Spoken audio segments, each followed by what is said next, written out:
چھونے والا بھی کوئی نہیں ہے، اور ایک ہی پارٹی ہے مسلم لیگ نواز، اس کے علاوہ تو کوئی اور ہے نہیں۔ اور نون لیگ نے پچھلے 15 مہینوں میں ڈرائیونگ سیٹ پہ نون لیگ بیٹھی ہے، اور پھر جو پنجاب میں پچھلے کچھ عرصے سے 9 مئی کے بعد جو ظلم کیے گئے، اور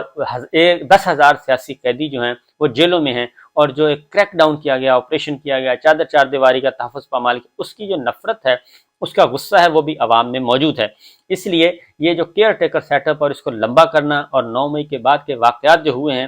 اس نے نون لیگ کا مزید بھرکس نکال دیا ہے، اور پی ٹی آئی مزید آگے آ گئی ہے۔ یہ تو ہے پنجاب کی صورتحال، دیہی علاقوں میں بھی اور شہری علاقوں میں بھی۔ اس کے بعد خیبر پختونخوا میں، کیونکہ دیہی علاقوں میں پنجاب میں استحکام پاکستان پارٹی بنائی گئی آئی پی پی، اور وہ صرف پنجاب فوکس کرنا تھا، علیم گروپ، ترین گروپ، چینا گروپ، فلاں گروپ، سارے گروپ آ گئے، لیکن اس کا رزلٹ نکلا 0۔ اس لیے جہانگیر ترین صاحب نے اپنے 2 بندے واپس لینے سے انکار کر دیا، انہوں نے کہا نہیں، آپ کابینہ میں کام کریں، اقتدار انجوائے کریں۔ اس کے بعد اگلی جو آتی ہے خیبر پختونخوا۔ خیبر پختونخوا میں شادی حال میں پرویز خٹک صاحب کو لایا گیا، اور اس کے بعد وہ تتر بتر ہو گئے، نہ اس کا کوئی وجود ہے، نہ اس کا کچھ اور ہے۔ اس پہ بھی بڑی محنت کی گئی، پرویز خٹک صاحب بھی ناکام ہو گئے، اور خیبر پختونخوا میں بھی خیبر پختونخوا کا جو رزلٹ ہے وہ پنجاب سے بھی 2 ہاتھ آگے ہے۔ خیبر پختونخوا کا رزلٹ پنجاب سے بھی 2 ہاتھ آگے۔ عمران خان صاحب کی مقبولیت خیبر پختونخوا میں ایکسٹریم لیول پہ پہنچ چکی ہے، اور اس کے قریب پھٹکنا بھی کسی کے بس کی بات نہیں ہے۔ یہ ہے خیبر پختونخوا، کیونکہ سب سے زیادہ مزاحمت بھی خیبر پختونخوا سے ہو رہی ہے، اور سب سے زیادہ ووٹ بھی، اور اس کا Khyber Pakhtunkhwa P T I کا جو بیس کیمپ ہے، اس سے وہیں سے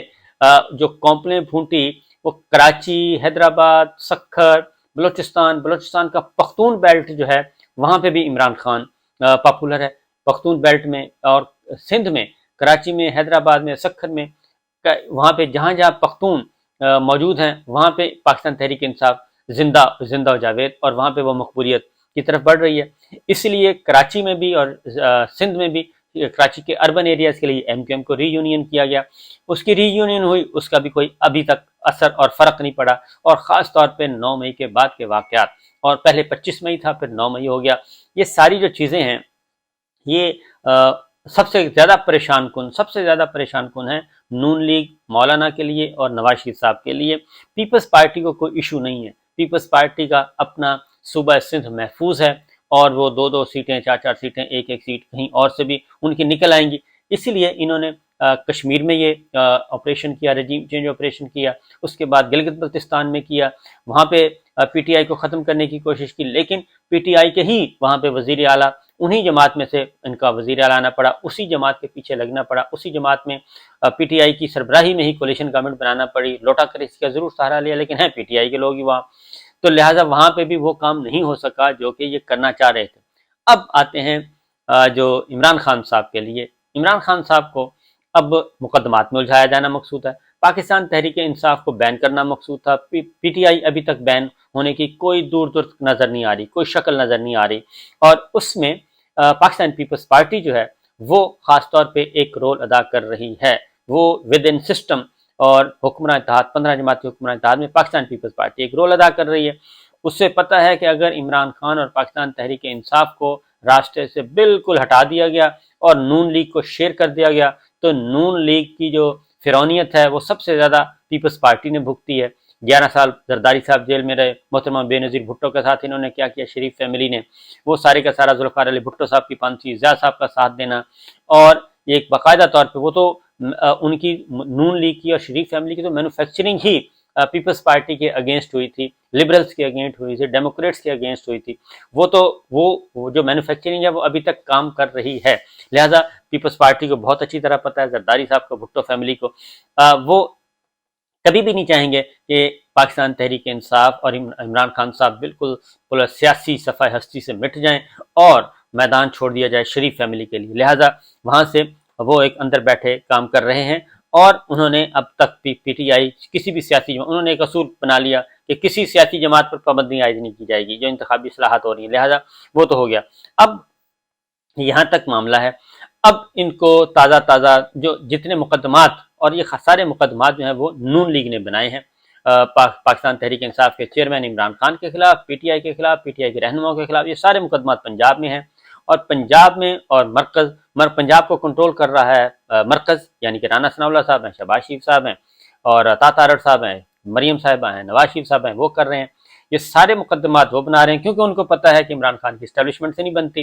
اور اسٹیبلشمنٹ جو ہے وہ انٹروین نہیں کرے گی عمران خان صاحب کو، اور انٹروین کرے گی تو ہم کہیں گے کہ جناب آپ دوگلا کام کر رہے ہیں۔ لہٰذا وہ اس سے فائدہ اٹھا رہے ہیں۔ عمران خان صاحب اور اسٹیبلشمنٹ کے درمیان جو لڑائی ہے وہ آلریڈی ہے، کٹی ہوئی ہے، اس کٹی کا فائدہ بھی انہوں نے اٹھا لیا اور وہ مسلسل اٹھا رہے ہیں، اس لیے وہ بار بار پریشر بھی ڈالتے رہتے ہیں کہ یہ سہولت کاری عمران خان صاحب کو ابھی تک بھی ہو رہی ہے۔ تو لہٰذا اب ہوا یہ ہے کہ یہ جو سائفر کا نیا ڈرامہ آیا ہے وہ توشہ خانہ لمبا کیس چلنے والا ہے۔ اس کے بعد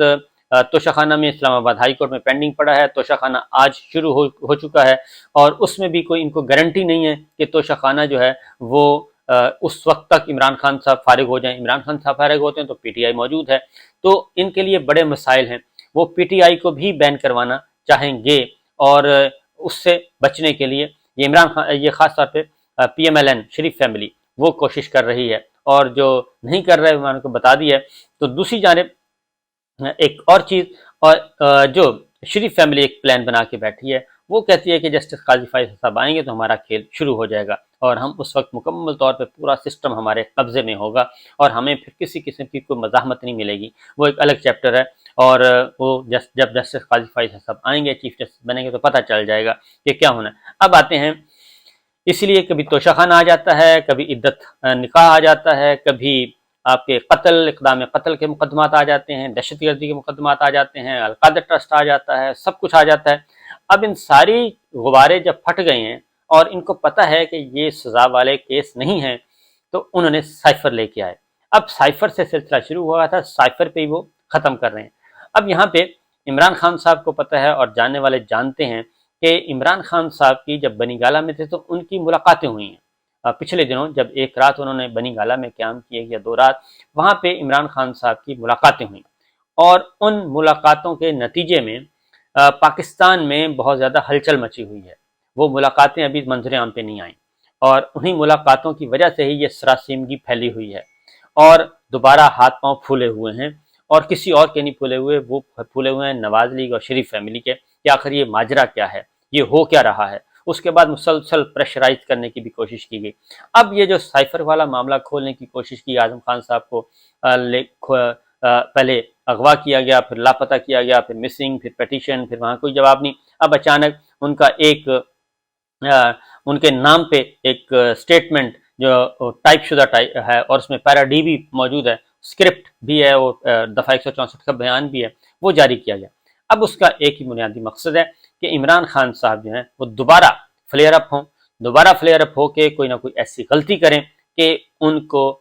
وہ خود 9 مئی کی طرح وہ کسی جال میں پھنسیں، اور ان کے تعلقات جو ہیں وہ امریکہ اور یورپ سے بہت دوبارہ پھر ان کے ساتھ خلاف ہو جائیں، ان کے تعلقات خراب ہو جائیں، کیونکہ اس وقت جو سب سے بڑی ہیومن رائٹس وائلیشن ہوئی پاکستان میں، سب سے بڑی سپورٹ جو ملی وہ یورپی یونین سے ملی، یورپ سے ملی، امریکہ سے ملی، عالمی انسانی حقوق کی تنظیمیں میدان میں آئیں، انٹرنیشنل میڈیا آ گیا، ان سب نے ان کو ہائی لائٹ کیا، کیونکہ پاکستان کا میڈیا تو اس وقت مکمل طور پہ بین ہے، اور اس پہ تو کوئی چیز آپ دیکھ نہیں سکتے اس طرح کی۔ لہٰذا جب یہ ساری چیزیں باہر سے، ویسٹ سے آ رہی ہیں، اور مغربی ممالک سپورٹ کر رہے ہیں ان چیزوں کی، اور آئی ایم ایف کی جب ڈیل ہوئی، آئی ایم ایف والے بھی پہنچ گئے عمران خان صاحب کے پاس، تو وہاں سے ان کو مزید تصدیق ہوگی۔ اب یہ جو سائفر کا ایشو اٹھایا ہے، اس کا بنیادی مقصد ہے کہ ویسٹ کے ساتھ، امریکہ کے ساتھ، یورپ کے ساتھ دوبارہ سے تعلقات خراب کیے جائیں۔ اور میں آپ کو یاد کرواؤں گا 2013 میں عمران خان صاحب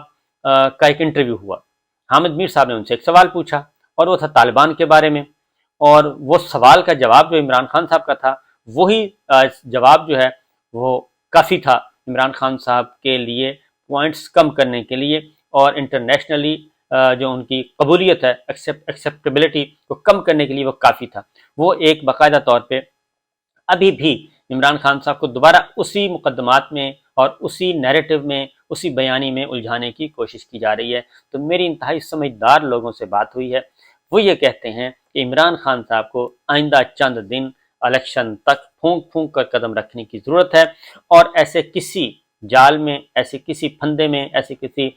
چیس بورڈ کا حصہ نہیں بننا چاہیے جو ان کے مخالفین